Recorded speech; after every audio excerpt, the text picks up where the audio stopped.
On October 1, 2018, the White House released a briefing statement regarding economy and jobs titled Remarks by President Trump on the United States-Mexico-Canada Agreement. That briefing statement said, Rose Garden 11:19 a.m. Eastern Daylight Time. The President, thank you. Thank you very much. Please sit down. It's really great to see everybody on this beautiful, beautiful day in Washington, D.C. Some people say the swamp, but I will not say that today. Laughter. I refuse. This is too important, what we're doing.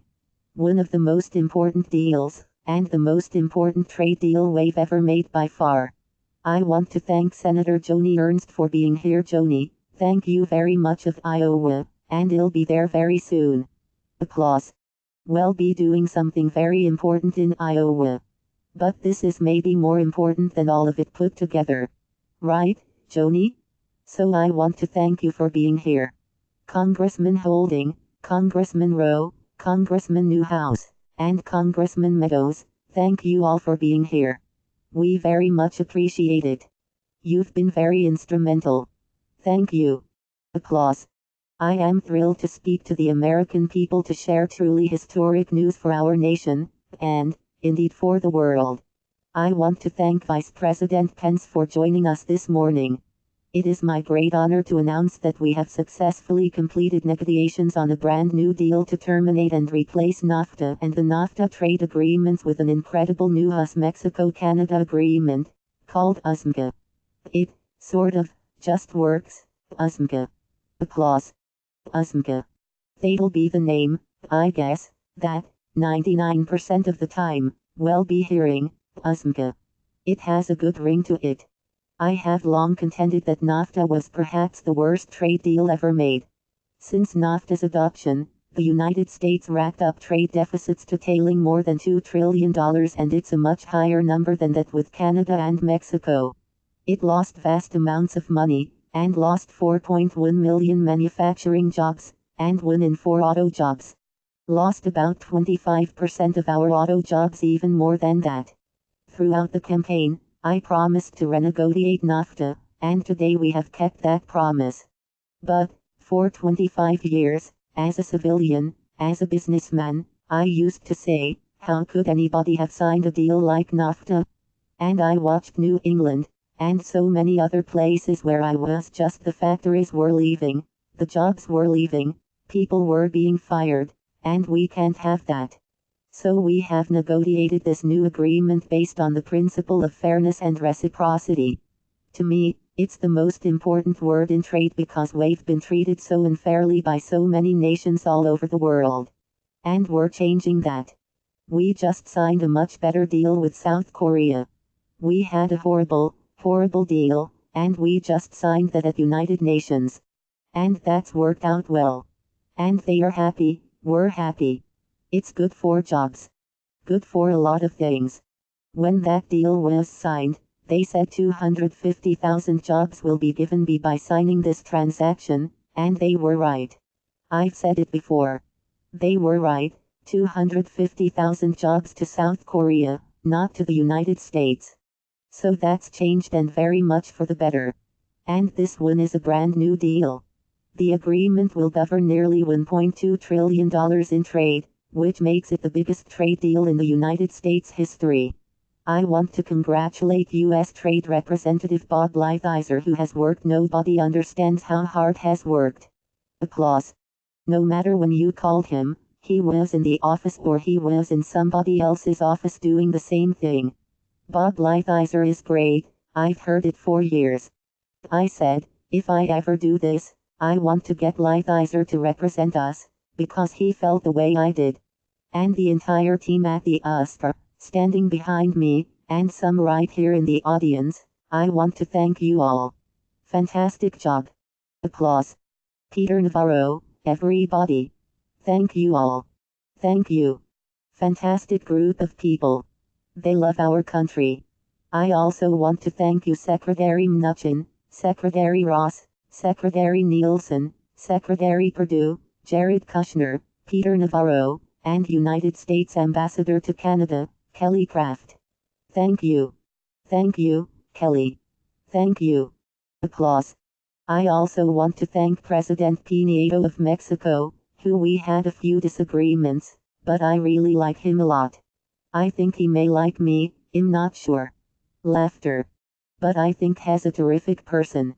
And he'll be leaving soon, but has really done a good job and a wonderful, wonderful person. And the Mexican President-elect López Obrador, who has given his support to this agreement, and we're developing a really good relationship which I think is very important for our country, frankly, and for Mexico. And so they worked together on this. This was done by both. I said, look, I don't want to sign an agreement, and then a new president comes in, they don't like it, and we have difficulty. They worked very much together on it, and I appreciate it from both. I have to, certainly, give my highest regards to Prime Minister of Canada, Justin Trudeau. A lot of stories came out about Justin and I having difficulty together, and we did over the trade deal. But I'll tell you, it's turned out to be a very, very good deal for both, and a very, very good deal for all three.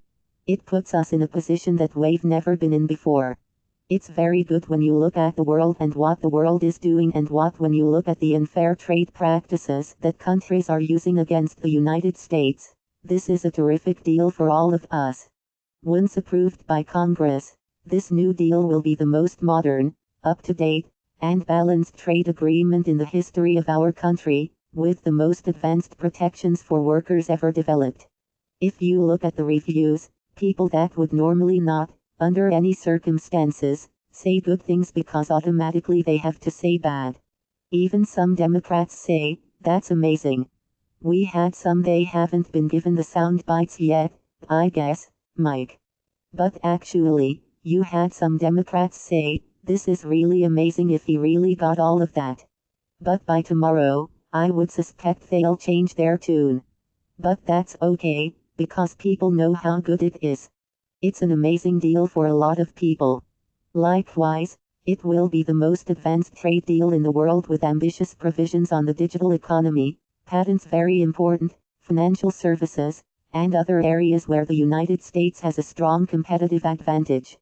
Mexico and Canada have agreed to strong new labor protections, environmental protections, and new protections for intellectual property. So important. This new deal is an especially great victory for our farmers. Our farmers have gone through a lot over the last 15 years.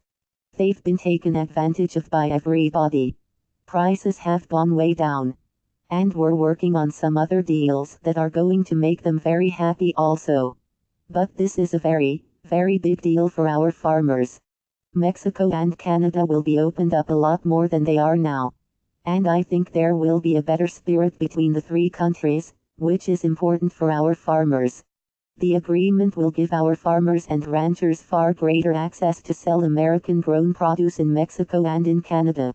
The deal includes a substantial increase in our farmers' opportunities to export American wheat, poultry, eggs, and dairy including milk, butter, cheese, yogurt, and ice cream, to name a few. I want to be very specific. Applause. I want to be very specific, right? Right? And many other products, but those products were not really being treated fairly, as far as those that work so hard to produce them. And now they are going to be treated fairly. These measures will support many hundreds of thousands of American jobs. This is also a historic win for American manufacturers and American auto workers who have been treated so badly. We've lost so many jobs over the years, under NAFTA.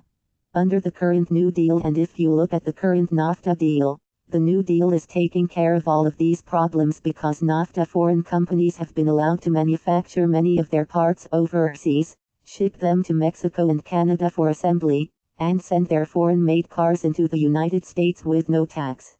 So we let all our people go. We fire everybody. They make cars. They make products. They make everything in another country. They send them into the United States no tax. And the cost is very little difference. Sometimes it's more for those people that like to talk about cost. With this agreement, we are closing all of these terrible loopholes. They are closed. They are gone. They were a disaster. For example, we are requiring a large portion of every car to be made by high-wage workers, which will greatly reduce foreign outsourcing, which was a tremendous problem, and means more auto parts and automobiles will be manufactured inside the United States. We will be manufacturing many more cars, and our companies won't be leaving the United States, firing their workers and building their cars elsewhere. There's no longer that incentive. Before, under the NAFTA deal, they had that incentive. They have the opposite incentive. Now, we're not going to be losing our companies. That was, to me, the most important thing. I don't want to see our companies leave and fire our workers, and our workers never get jobs to replace those jobs. Those days are over. This deal will also impose new standards requiring at least 75% of every automobile to be made in North America in order to qualify for the privilege of free access to our markets. And that's what it is, it's a privilege. We don't take it as a privilege. We don't take it as a privilege. It's a privilege for them to do business with us. And I'm not talking about Mexico, Canada, I'm talking about everybody. Everybody.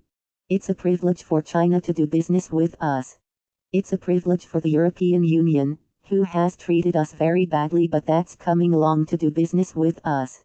Japan, every country, it's a privilege for them to come in and attack the piggy bank. In this, we will have the result of much more happening right here in the United States.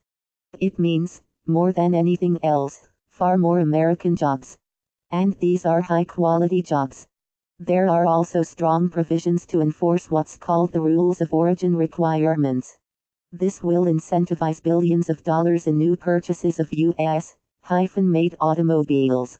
Once approved, this will be a new dawn for the American auto industry and for the American auto worker. They will see. They understand.